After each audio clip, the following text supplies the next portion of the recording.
A major advantage in Plant's P&ID is the smart schematic. One of the things is that you can move components and everything kind of repairs itself. I'll show you what I'm talking about. Let's go ahead and zoom in on this hand valve right here.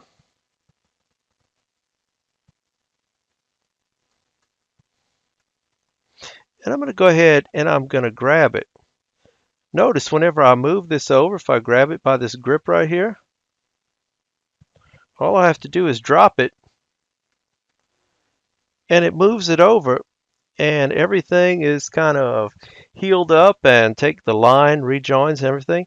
And even if I take it by the grip and then I move it completely off the line, it's as though the component was never ever there. Now let's go ahead and take our valve. We'll select that.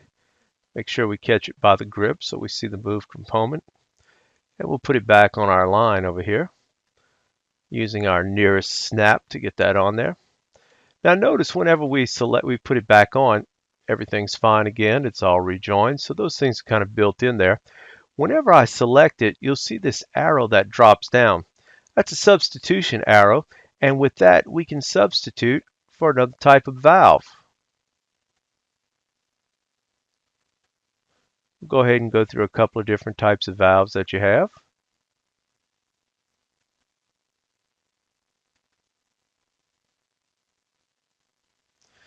We'll go ahead and put this check valve in. And notice whenever you have the check valve, you can even change the direction of the flow.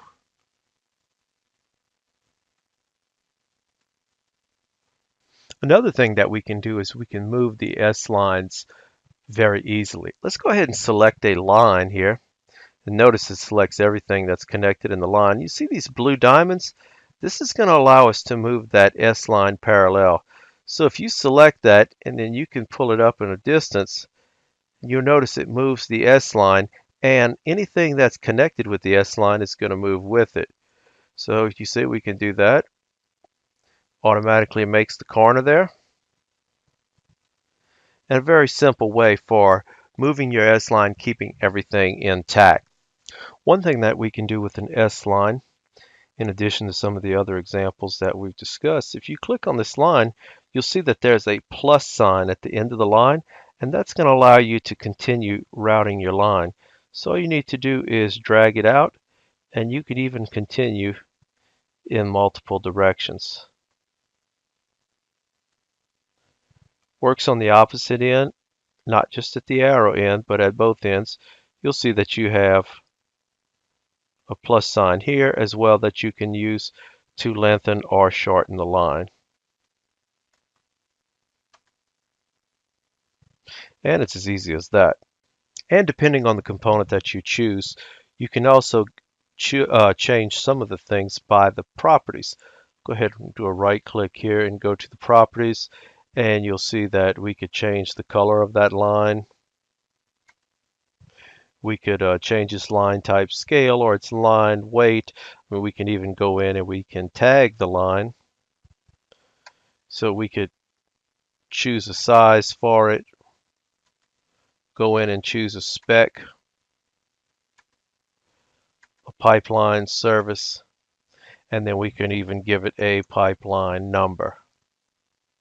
If you want to assign a tag after or place an annotation after assigning this tag, just go ahead and check that off. And then you can go ahead and drop that in.